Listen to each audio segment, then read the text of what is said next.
There are two types of convergent boundaries, one with subduction and one without.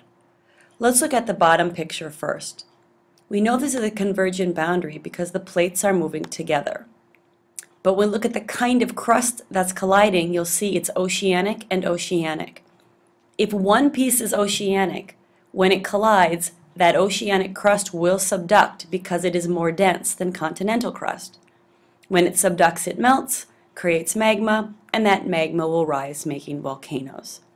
If you look at the top picture, it is a convergent boundary because the plates are moving together.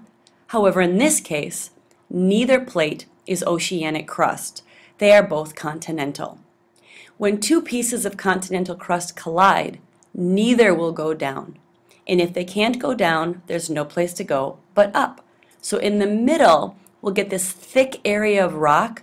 The crust basically crumples up in the middle to create a mountain or a whole chain of mountains. So if we look at your diagram, you'll see on the left is continental crust, and on the right it is continental crust, and they are colliding, so it is a convergent boundary. Since they can't go down, they go up, and we create this tall area of rock that would be a mountain, or in real life it would be a long line of mountains.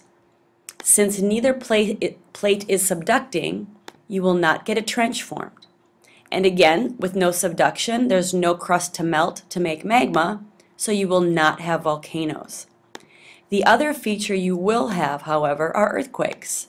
Since these plates are moving, they are colliding, you will get earthquakes all along the plate boundary. Remember, all plate boundaries have earthquake activity. So in this boundary, you mostly see earthquakes and mountains. No trench, no volcano. An example. On the right here, you're going to see India. Millions of years ago, India was not connected to Asia, and as it drifted northward, it ran into the Asian continent.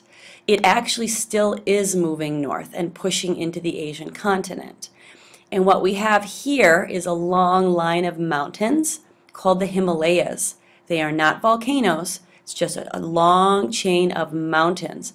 One of the peaks in the Himalayas is Mount Everest.